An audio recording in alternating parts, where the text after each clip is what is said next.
Hello friends, Tanya here with day 2 of the 13 days of Craft-O-Ween. I hope you have your box out and you are playing with it. It is so much fun. Here is day 2. We're going to take a peek. It is this really cute raven skull and the suggested sentiment for this one. We are going to assemble our raven and skull, which has all kinds of dapper accessories. I cut all of these or most of these pieces from the treasured cardstock in onyx or antique. Did I use any silver or gold? I don't think so. Yes, I did use some silver on the monocle.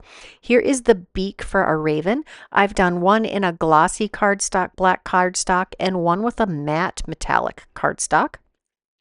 And this does fill in his eye also, so a contrasting black works beautifully.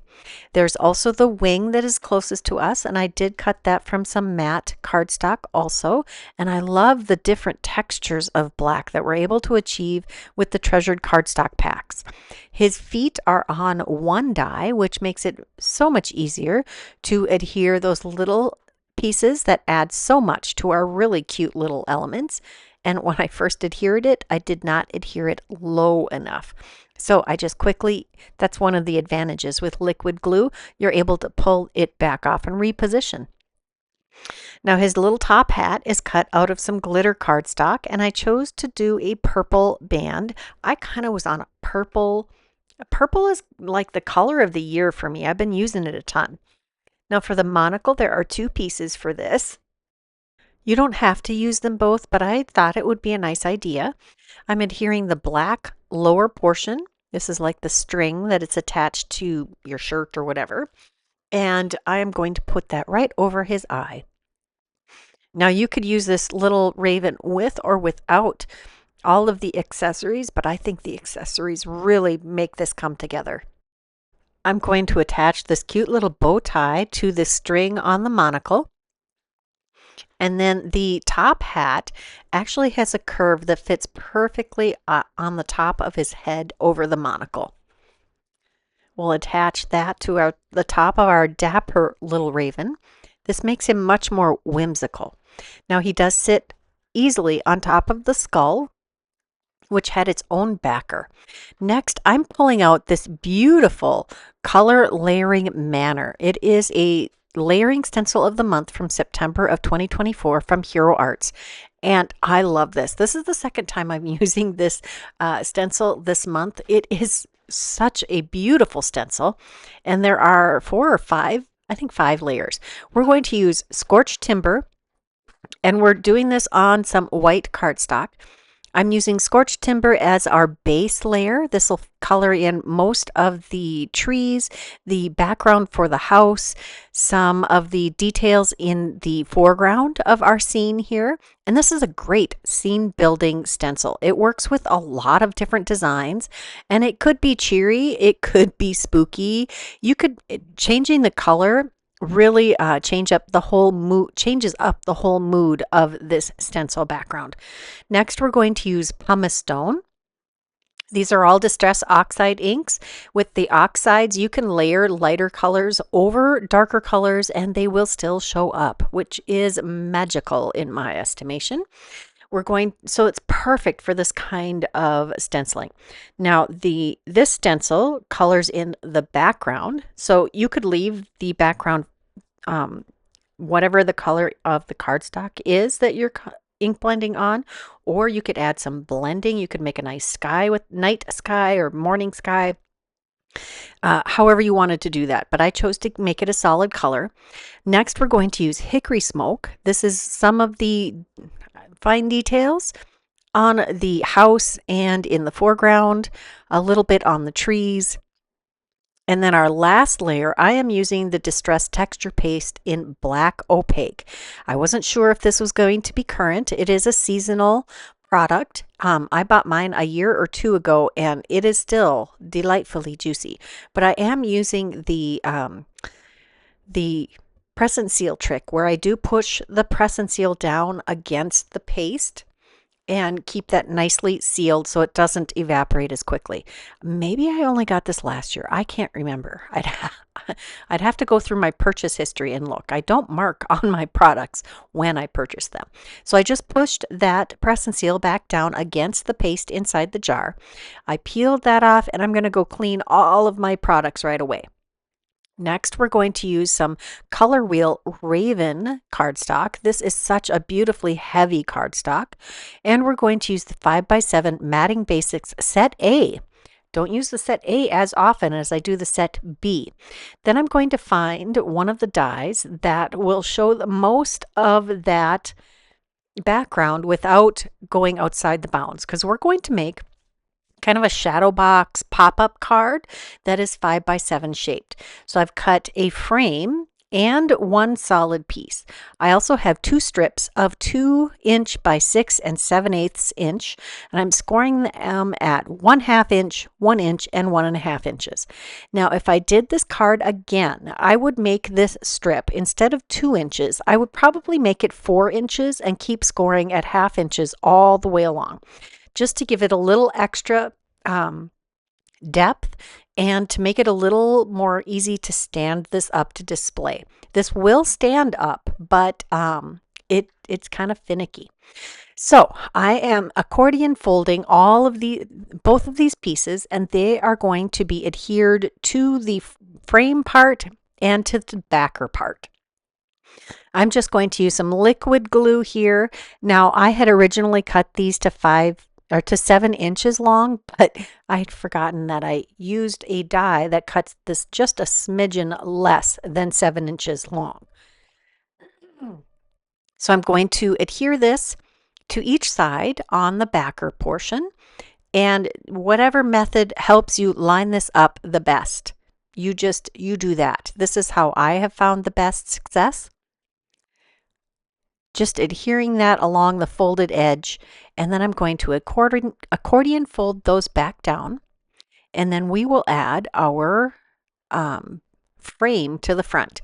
Now, I used the Color Wheel cardstock because this is 100-pound cardstock. It's nice and heavy, and none of the cardstock I have, other than the Color Wheel cardstock in black, is 100-pound. So it makes a really nice solid frame. Next, we're taking 5x7 Matting Basics Set B, and we're going to die cut our Haunted Manor, or our color layering manor background here. And just to add a little extra, well, to take away the white on here, I'm just ink blending on some pumice stone. These portions are not going to be super visible, but I wanted to make sure it didn't have this harsh white section sticking out. Now we're going to adhere that on the inside of our shadow box. I have not completely glued this window shut, or this box shut. And once I have that adhered inside, we're going to close up the front of our shadow box here. I'm just, again, using my liquid glue, which gives me a little bit of wiggle time to get this adhered perfectly on the front of our card, although I don't think I got it perfect. I'm just going to do a little extra creasing on our accordion folds here, just flipping it upside down to get that second portion, or to get those well creased. Next, I'm going to take a couple more, looks like 3 more, of the Raven body pieces and adhere those to our Raven, just to add a little extra heft and stability, since I plan to have this overlapping the edges of this frame. Just going to adhere that third piece. Now, these were lightweight, probably 80-pound black cardstocks that I used to cut the body of this Raven out. And I also stenciled another portion of cardstock here.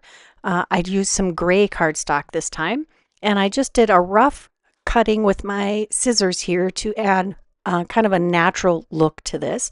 And we're going to slip this in the accordion folds to add a little more depth and dimension to our scene here. I just added a little bit of glue on each end of this piece, or I'm going to. I did a test fit to make sure that this would fit in there correctly. And I'm going to trim this down just a smidgen so that it will fit in here perfectly. Now this is a little less than 5 inches wide.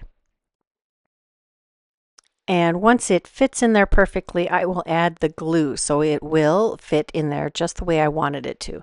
Now you're just seeing my mind at work here. I did not have any specific plan when I started out creating this. I just knew that I wanted to use this manner, this color layering manner in the background. And I knew I wanted to use the texture paste in black opaque to add the final details on the manner. Any of these color layering stencils are wonderful to use with one layer in particular of texture. Now I decided to use these wobble mechanisms to add some stability to our little raven, but there are some other ways you could have done this. If you don't have the wobbles, then you could just take like a 1/2 inch wide, 2 1/2 inch wide strips of cardstock and make an accordion folded, or even just one, to add a little extra stability behind our raven. I did not have, I had the wobbles, and I thought, and honestly, I bought a pack of 100 of them, so I have lots of them in my stash.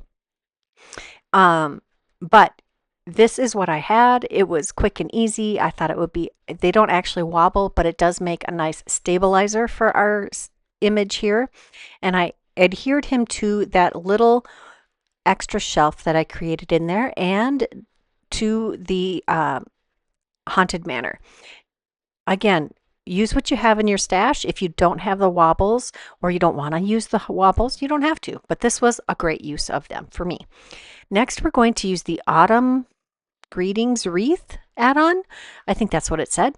And it has these beautiful twigs that we're going to use to add some extra accent to our pop-up card here. I've got the longer curving pieces, and I'm adding just little dots of glue on each end and then fitting them in the frame to add some extra dimension and spookiness to our pop-up card. Once I have those two adhered, I will add the smaller pieces, and you can use these in any direction you want. I thought I would anchor it to the back of our raven and the frame, and then for our last piece, I'm going to anchor it to the larger branch and the frame. Just carefully making sure that that's going to adhere where I want it to. I'm using the tip of my tweezers to help get that positioned just the way I want it.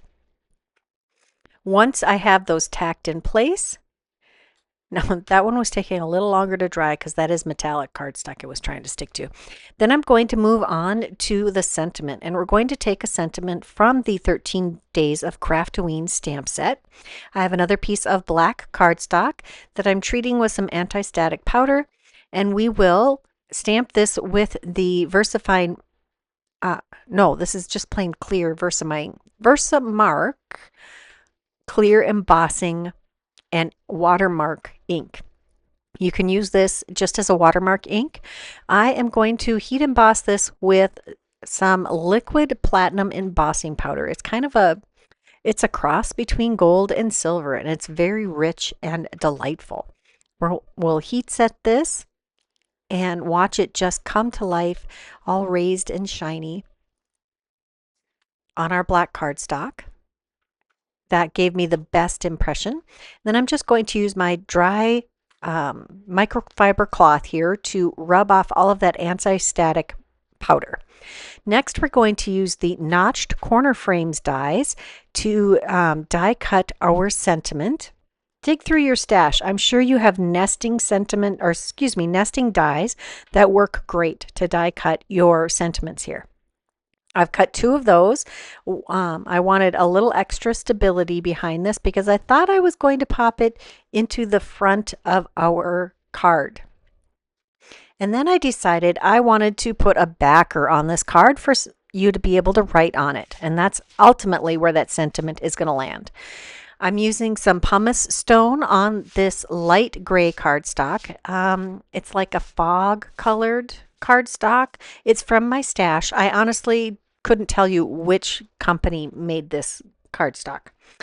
Our next, actually, we're going to use pumice stone the whole I'm pretty sure that's pumice stone. Yeah. We're going to use that on the whole, on all the layers. So this looks like kind of a ghostly image. It isn't easy to see unless you tilt it in the light to see all the details. And I'm just carefully lining this up. I don't use the alignment tools in the corner because this piece of cardstock is smaller than the stencil. Once I have the layers on there that I want, I'm going to add some glue to this piece of cardstock and adhere it to the back of our pop-up card. And you can kind of see our spooky mansion just ghostly showing through. I'm going to take this sentiment and we're going to adhere it to the back of the card. Just in the upper corner, I believe, is where I landed with that. And once that nicely adheres, we're going to move on with another sentiment from the Halloween icons. This will better press or foil all of those sentiments at once and die cut all of them at once. I'm going to adhere this to the front of the card, just on that second shelf there, or on the second layer. And it says Happy Haunting. And the back says, I'll give you a close up here, wishing you a mysterious Halloween night, I believe it says. It's very cute. I hope you enjoyed this video. I really had fun building this very Edgar Allan Poe themed card. If you enjoyed it, please give it a thumbs up. If you haven't subscribed, now would be a great time to do that. If you're interested in any of the products that I used today, check that description box below. There will be a link to all of the products that I used. Leave me a comment. I'd love to hear what you have to say. Come back tomorrow for the next video. And until next time, here are a couple more videos I thought you might enjoy. Bye-bye.